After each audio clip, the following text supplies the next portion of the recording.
নমস্কার, ঋতব্রতর সাথে কিছুক্ষণের আরেকটি নতুন পর্বে সবাইকে স্বাগত জানাই। এর সাথে আমি সবাইকে রিকোয়েস্ট করতে চাই যারা এই চ্যানেলটি দেখছেন, যে আমি বিভিন্ন রাজনৈতিক বিষয় নিয়ে আলোচনা করি, বিভিন্ন বিষয় নিয়ে অ্যাকচুয়ালি আলোচনা করি। চ্যানেলটিতে মাত্র 3টে এপিসোডই হয়েছে। বিভিন্ন বিষয়, যেহেতু এই 3 দিন রাজনৈতিক বিষয় নিয়ে আলোচনা করেছি, মনে হতে পারে এটা রাজনৈতিক আলোচনারই একটা চ্যানেল, তা কিন্তু নয়। বিভিন্ন বিষয় নিয়ে আমার বিশ্লেষণ এই চ্যানেলে আমি রাখবো বাংলায়। যদি আমার চ্যানেলটি আপনাদের ভালো লেগে থাকে, যিনি শুনছেন, চ্যানেলটি দয়া করে সাবস্ক্রাইব করবেন এবং আপনাদের বন্ধু বান্ধবের মাঝে একবার শেয়ার করে দেবেন, এই অনুরোধ রাখলাম। আজকের পর্বে আমি কথা বলবো সম্প্রতি পাকিস্তান প্রেসিডেন্ট আসিফ আলী জারদারির করা একটি কমেন্ট নিয়ে। যেই কমেন্টে তিনি বলেছেন তাদের কাছে এমন লিড আছে, এমন খবর আছে যে ভারত নাকি আরেকবার পাকিস্তানকে আক্রমণ করবার জন্য তৈরি হয়েছে এবং ভারতের বিভিন্ন রাজনৈতিক নেতার বয়ানে নাকি সেটা সুস্পষ্ট হয়ে উঠেছে এবং সেই জন্য পাকিস্তান তৈরি রয়েছে। পাকিস্তান দায়িত্বশীল পারমাণবিক শক্তিধর দেশ। ভারতকে পাকিস্তান প্রেসিডেন্ট পরামর্শ দিয়েছে আলোচনার টেবিলে ফিরে আসার জন্য। এখানে অনেকগুলো বিষয় আছে আলোচনা করার।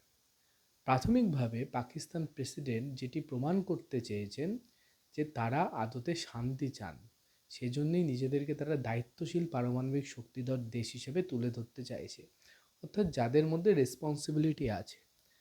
অথচ মজার কথা, গোটা বিশ্বের কাছে এখন এটা দিনের আলোর মতো স্পষ্ট হয়ে গেছে, ভারতে যে দীর্ঘকাল ব্যাপী জঙ্গি কার্যকলাপ, সন্ত্রাস চলেছে, তার কিন্তু ব্লু প্রিন্ট তৈরি হয়েছে পাকিস্তানে এবং পাকিস্তান সরকারের প্রত্যক্ষ মদতে।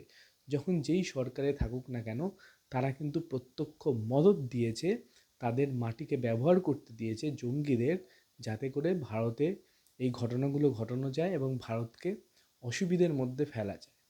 এই প্রসঙ্গে পারভেজ মুশারফের একটা কমেন্ট, পাকিস্তানের আগে প্রেসিডেন্ট ছিলেন, খুব ইম্পর্টেন্ট। তিনি বলেছিলেন যে পাকিস্তান ততদিন পর্যন্ত চেষ্টা করবে ভারতকে রক্তাক্ত করার, যতদিন না ভারত একটা ম্যানেজেবল সাইজে পরিণত হবে। অর্থাৎ পাকিস্তানের প্রাথমিক লক্ষ্য হচ্ছে ভারতকে টুকরো টুকরো করে দেওয়া। তো পাকিস্তান কিন্তু সবসময় সেই লক্ষ্যে কাজ করে। হঠাৎ তারা কি মতি উঠল যে তারা দায়িত্বশীল দেশ হিসাবে নিজেকে প্রতিপন্ন করতে চাইছে, সেটা একমাত্র ভগবানই জানেন।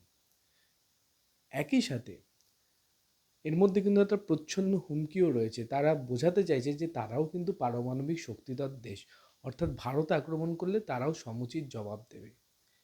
অপারেশন সিন্দুরের পর পাকিস্তানের যে অবস্থা হয়েছিল, সেটা কভার আপ করার জন্য পাকিস্তান আশ্রয় নিল মিথ্যে খবর প্রচার করা এবং গোটা সোশ্যাল মিডিয়াকে তারা ব্যবহার করলো এই মিথ্যে খবর প্রচার করবার জন্য, যাতে তারাও নাকি ভারতের অনেক ক্ষতি করেছে এই অপারেশন সিন্দুরের সময় যে সংক্ষিপ্ত যুদ্ধ হয়েছিল সেখানে।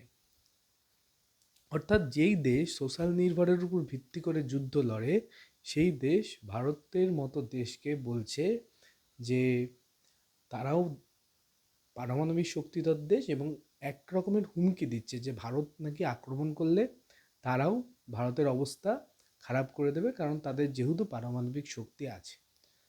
তো ভারতের কি পারমাণবিক শক্তি নেই?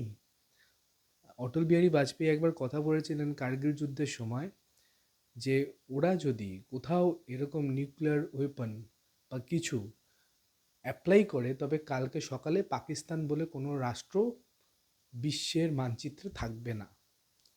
তা আমি সেই কথাগুলো বলতে চাই না। আমি এই রাজনৈতিক আলোচনায় এটাই বলতে চাই যে হঠাৎ আসিফ আলী জারদারি এই উক্তিটাই কেন করলেন এবং এই বিষয়টি নিয়ে কেন পড়লেন যে ভারত আরেকবার যুদ্ধ করতে চাইছে। তার কারণ হচ্ছে পাকিস্তানের অবস্থা কিন্তু এখন বেশ টলমল। নানা দিক থেকে পাকিস্তান চাপে রয়েছে। একটা পারফেক্ট স্টর্মের মধ্যে পাকিস্তান রয়েছে। একটা ঝড় যাকে বলে, একটা ঝঞ্ঝার মধ্যে পাকিস্তান বর্তমানে অবস্থান করছে। একে তো তাদের একটা ফ্রন্ট সবসময়ই এলোমেলো হয়ে থাকে, যেটা ভারতের সাথে, এবং ভারতের সাথে পাকিস্তানের একটা রেষারেষি এই সীমানা বরাবর তো চলতেই থাকে। মুশকিলটা হচ্ছে পাকিস্তানের আরেকটি ফ্রন্টে তারা এখন আফগানিস্তানের সাথে যুদ্ধে লিপ্ত হয়ে পড়ছে এবং ভারত এবং আফগানিস্তানের সম্পর্ক কিন্তু কূটনৈতিক সম্পর্ক বা ডিপ্লোম্যাটিক রিলেশন কিন্তু এখন অত্যন্ত ভালো। এখন আফগানিস্তানের সাথে পাকিস্তান যেহেতু সংঘর্ষে লিপ্ত হয়ে পড়ছে, একটা ফ্রন্টে তারা বিজি, এবার আরেকটা ফ্রন্টেও যদি এরকম কোনো অশান্তির পরিবেশ তৈরি হয়, সেটা কিন্তু পাকিস্তানের পক্ষে হ্যান্ডেল করা সম্ভব নয়। পাকিস্তান আফগানিস্তানকেই সামলাতে পারছে না, এর মধ্যে যদি ভারত আবার যুক্ত হয় তাহলে পাকিস্তান কি করবে? তো এই বিষয়গুলো কিন্তু পাকিস্তানের সাধারণ মানুষও জানেন। এই একটা বিষয় যেটা নিয়ে পাকিস্তান চাপে রয়েছে। 2 নম্বর যে বিষয়টি রয়েছে সেটা হচ্ছে, ভারত যেহেতু সিন্ধু চুক্তি অস্বীকার করছে পোস্ট পেহেলগাম, তো এর ফলে পাকিস্তান কিন্তু সমূহ বিপদের মধ্যে রয়েছে।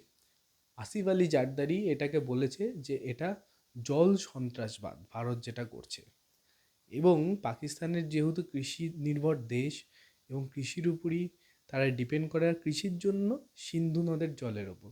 তো ভারত যদি সিন্ধু চুক্তি অস্বীকার করে তাহলে পাকিস্তানে এক তো বন্যা হওয়ার একটা পরিস্থিতি তৈরি হবে, আবার একই সাথে পাকিস্তানে কিন্তু কৃষি ধাক্কা খাবে। তো এটা নিয়েও পাকিস্তান চাপে রয়েছে। 3 নম্বর যে বিষয়টি সেটাও খুব ইন্টারেস্টিং, সেটা কিন্তু অর্থনৈতিক কারণ। পাকিস্তানের অর্থনীতি কী অবস্থায় আছে আমরা সবাই জানি। আমেরিকার সাথে তারা একটু ভালো রিলেশন করবার চেষ্টা করেছিল, আপাতত ইরান নিয়ে কিন্তু সেই রিলেশনটাও তলানিতে বা তলানির দিকে যাচ্ছে বা তলানিতে চলে গিয়েছে। এদিকে ভারত কিন্তু ইউনিয়ন সাথে এর সাথে ইউরোপিয়ান ইউনিয়নের সাথে একটা খুব ভালো চুক্তি করেছে। সেখানে কিন্তু বলা হয়েছে যে ভারতের যে টেক্সটাইল ইন্ডাস্ট্রি বা টেক্সটাইল যে দ্রব্যগুলো রয়েছে, ভারত যখন ইউরোপে রপ্তানি করবে সেটা শুল্কমুক্ত হবে। এখন মজার কথা, পাকিস্তান কিন্তু ইউরোপে যে রপ্তানি করে সেটা অলমোস্ট তাদের রপ্তানি 27%, সেখানে তাদের টেক্সটাইল এই দ্রব্যের পরিমাণ বা মার্কেট হচ্ছে $7 বিলিয়ন। তো ভারত যদি শুল্কমুক্তভাবে টেক্সটাইল পণ্য রপ্তানি করবার সুযোগটা পেয়ে যায় তাহলে পাকিস্তান কিন্তু সেই বিষয়ে চাপে পড়বে। এবং পাকিস্তান ক্যালকুলেশন করেছে যে তাদের শেয়ার কিন্তু 15% কমে যাবে এই টেক্সটাইল দ্রব্যে, অর্থাৎ তাদের মার্কেট $7 বিলিয়ন থেকে কমে প্রায় ওয়ান মানে $7 বিলিয়ন ছিল, তার থেকে কিন্তু $1.5 বিলিয়ন কমে যাবে, যেটা পাকিস্তানের পক্ষে খুব চ্যালেঞ্জিং। তো এই কারণগুলোর জন্য পাকিস্তান চায় ভারতের সাথে আলোচনা করতে, এবং একই সাথে পাকিস্তান তার নিজের নাগরিককে দেখাতে চায় যে তাদের সরকার সেনা একটা গঠনমূলকভাবে কিন্তু জিনিসটা সমাধান করতে চাইছে, এবং এই জন্যই কিন্তু হঠাৎ এমন উক্তি করা হয়েছে। কিন্তু মজার কথা, জারদারি সাহেব হয়তো জানেন না যে কেউ ঘাসে মুখ দিয়ে চলে না। সবাই জানে যে পাকিস্তান কিভাবে ভারতকে রক্তাক্ত করবার চেষ্টা করেছে। ভারত আলোচনা চাইছিল, ভারত সবসময় আলোচনা চেয়েছে, কিন্তু যখনই ভারত আলোচনা চেয়েছে পাকিস্তান কোনো না কোনো কাণ্ড ঘটিয়ে এমন অবস্থা করেছে যে আলোচনার টেবিল থেকে সরে আসা ছাড়া অন্য কোনো উপায় বা অন্য কোনো রাস্তা ভারতের সামনে খোলা ছিল না।